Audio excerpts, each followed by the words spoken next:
Ekenekwa m gị Igbo ndị mana ege m ntị n'ụbọchị nke taata anachiatago m anyị anachiatago ka anyị summarize ya ihe na-eme last week till yesterday. Enwere ihe na-akpọtụ n'izu ụka anụnwa anyị si na wepụta. Enwere ihe na-abụ nchọ focus on, ihe na-abụ ma ihe na-atọ nchọ focus on. So n'okwu anyị anụnwa na ihe hit all angles. So abata n'izu ụka tupu izu ụka na-agwa cause anyị wee nye Okwuluora 7 million. We si na weli 6 million treat ndị support wa ihe na-eme for the man ndị Igbo. Then wele 1 million take care of yourself. Imago jee spa ka massage ya ga-azụ imago nye gị ezigbote baby boy treatment. Okwuluora we post we the update. Ndị mmadụ wee bawa si no audio money, audio billionaire, no Okwuluora support wa gị ihe ọjọọ, no Okwuluora ajụkwa wee mee nke mere nke ọzọ na asị mgbe na-ajụ. So this onye weta isi akụtuwe dị na ndị Igbo n'ime, some of ndị Igbo anyị n'ime. So that way ka na-eme exist. Edukwa m n'ọkwụsịgo onye oligolo akwatuwe ya n'ihe unu ji aba mba. Mgbe ncheki ndị niile na-aba mba anụnwa na ihe niile ha ji abala mba is because na that money was not donated to onye ha like. That is just the problem. Ọ bụrụ na donate that money, ọ bụrụ na akụzi anyị welele ego ha kịta onye Okwuluora nye somebody like Mathias, mgbe ahụ nwere ike achụ ofu afatu baa ya, nwere ike ọzọwazịa ono n'ikpe akụ ndị Igbo, ọ achụ ofu afada na abụdala ọkpụrụkpụ kpaa ya nwere ike akpọọ ọzọ Igbo ndụ 1 nke abụọ na Igboland. Because na akụzi anyị na-enyere Mathias ego ahụ, akụzi anyị na-enyere ya Mathias nyanwa mee ka o wee mee gịnị ka o ji wee ozigbote okwu na Igbo anyị. Mana that's by the way, onye nyere ego confirm go na-enyere ego. Ihe anụnwa ka unu na-eme mgbe ahụ unu bịa mee mgbe ahụ Okwuluora bịa tibe mkpụsị unu na a village na ụmụaka n'Imo State nọ under siege by ndị unknown ihe dị ndị oji egbe eje na-atọrọ ya na-emele nka unu pụtasị ya na-asị. Fast forward to 2 weeks later, njinji wee mee gịnị wee jee na that same village ahụ. Mgbe that commander ahụ bịa mee voice note o release nsi unu na that man it put to go that village in problem. Asị na Okwuluora ya bịa melu unu audit na abịa melu unu nka. The problem is not that is one new. The problem abụrụ na disciple ala amaro na ihe mere bụ ihe ọma o ihe Okwuluora na-emebi ihe ọma. The problem is that it is not coming from their favorite. So ọ bụrụ na onye unu na-achọ ka ihe ọma si n'aka abịara unu achọ uwe ka akwatuo onye ahụ.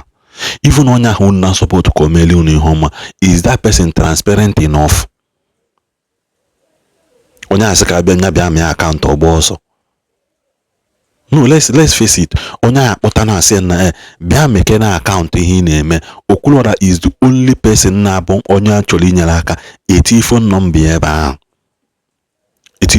ebe ahụ. Akapịa anya bụ okwu onye ahụ emegide receive wige according to Okwuluora Lozewus. That is what they do. Okay, why not ịpụtagodo ka akwụ onye ahụ n'azụ si na anyị kwụ gị n'azụ melụ gaba. Ị chọrọ eju aga jụọ acha unu fụzi onye na-eme that thing because no nara eme ya to bụrụ your favorite na-eme ya. Mathias ha point kene na one project Mathias mego bụ for the betterment of ndị Igbo. Everything niile obido is incomplete. Ha nche na-eke ewe napụ ndị mmadụ ego. Incomplete. Starting from nwaanyị ụmụchu to today. Amara ebe nwaanyị ụmụchu nọ today. O si na ya enyere ya aka. Incomplete agenda ka o ji all throughout. Now, mgbe ọ bịa this of recent na let me not drag you people far. This of recent nke ndị ọsị na ya eme protest before trailer egbuo ndị before moto egbuo ndị chọọchị ya. Ọ sị na ya eme protest ozugbo ndị gọọmenti bata n'ime ya akpọrọ Mathias gaa gọọmenti house the matter die ya. Onye ezi unu update again about it. Ọ pụtakwa mgbe ahụ ọdụ unu ka asị unu ọchọwago unu achọpụtago gị ihe ọ chọrọ ime ọ bụrụ ofu agenda tụrụ okwa unu. Mathias till today onwebeghị ihe project niile o ji bụ incomplete. ọ dị aka ya si na onwe ihe nọ o wepụta akaụntụ nọmba si unu na-asụgbu ego everything niile o register all these things unu na-afụ a na-emepe shi ma chemist ọ na-emepe ma ihe niile ọ na-eme are all personal enterprise. They are all registered under his name. Ọ gwakwala unu ya agwa n'ụlọ ọgwụ ahụ that chemist ahụ o mepe ọ sịrị unu that na ọ bụrụ na unu ekwetara n'ihe otukwu o monetize ya all his own personal property. Because mgbe ọ na-register ya in his name, mgbe a na-register Igbo love themselves, unu fụka that things wee ga he registered it under his name. N'onye fully well n'ihe a bụ ihe ndị Igbo gbakọtara n'aka ọnụ si ka e wee mewe ka e wee nyere ndị Igbo aka hijack ya. He is the only man, but he is a leader that is richer than his followers. So see ya ọ ka ndị followers ya niile jide ego. Is that not a signal for you? Onye ọbụla na-eme ihe bụ n'ọsọsọ ya na progress, that na-abụrụ ezigbo ihe. Mmadụ for example na-abịa na-akụzili gị forex trading, ọ bụ n'ọsọsọ ya nwa na progress. Ifube mmadụ 1 2 3 4 5 that you can counterly point to say okay, no, this is where they learn, this is their steps ebe ha take go wee pụtaba. A man na that person bụ gịnị is a fraud. That person bụ fraud. Because he is using you to enrich himself. Na asị unu si user wa nyanwa si this side abịa. Unu dala Okwuluora n'ọnụ unu mgbe aka emeli mgba ka ndị niile a emeli ihe COS Okwuluora bụ n'aya eme ụmụaka village Okwuluora kịta enyekwa n'ihe ego. Your people anger is that na audio below onye enyere ego bịa sị na enyere ego unu anọ na akaụntụ ya fụ na enyere ya the money. Somebody like Okwuluora with 1 million followers. First of all, congratulations to Okwuluora for reaching 1 million followers. What the reason? Somebody like Okwuluora, ya patasi gị na mmadụ enyere ego wala onya na mmadụ enyere ego wala onya ha enyere ego. It doesn't go that way. The anger in the heart of these people and their wickedness is all about na that money abara onya ha chọrọ ba na aba. Onaka obunu unu mali unu kwesịrị ịma onaka Mathias ya emebielu nwanne ya nwoke follow ya mgbe aha onye follow ya je zọwa egbe ndị police gbake ya egbe n'ụkwụ. Onaka osi mebielu that guy agenda eji for him because that money did not pass through him. Welite that guy aka because ọ bụ na that money pass through him welite that guy aka. That guy ya aghọ ogbenye mgbegiri, he will always be on the mercy of Mathias.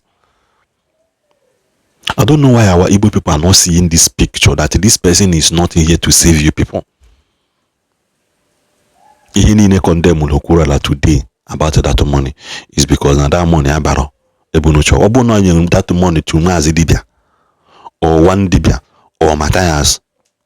Praises should have been singing. I am now singing praises. Yes, no, man, I forgetting that na ewetelega for specific purpose. Even onwere he choliku about that money, at least for the sake of the purpose that money is meant for. Why some of you people juebolo or that nyelo nyozo mmadụ wete 7 million sisi wele 6 million ini na complain 1 naira. Some of you people ababe na account nini need for help even to repost their video ka mmadụ see na your platform you go on now 1000. People have never done it. Even to post Okwuluora a message of appreciation for once say na AGC keni hi na-eme even ni na enyi ego learn to use obioma we onoma we gwa mmadụ okwu. No, some of you amambo ogbenye bala amusu. It is very obvious that some of you don't know me abalamusu. Oyem choka nkwe. Because na be gagide na trend. I was watching him go galokwa mbebe afukwa. Obuno wickedness and evil. Obuno wicked name Okwuluora post that video. Akuza you go from 98,000 followers to 100,000 followers. 100,000 followers. Okwuluora na-akpọ audio billionaire, audio nke ọzọ. Ọbụla ọ na-akọ audio billionaire nwana si adị ka mmụọ kwubulu onye bụ audio billionaire. Ọbụla ọ na-aka isi abụ audio billionaire.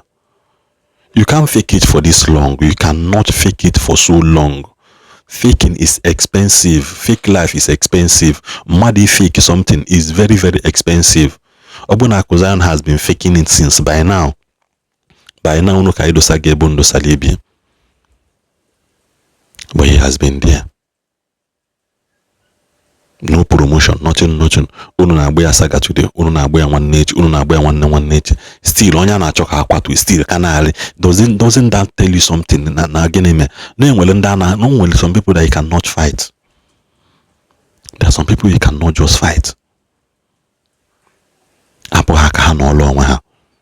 If you don't have anything to say, if you have not something good to say about somebody, just shut up your mouth.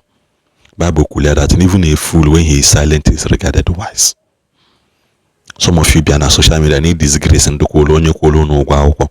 No be the second, no be the primary school, to secondary, no disgrace loanya. You need disgrace on social media. That's all I have to say for now. God, you can.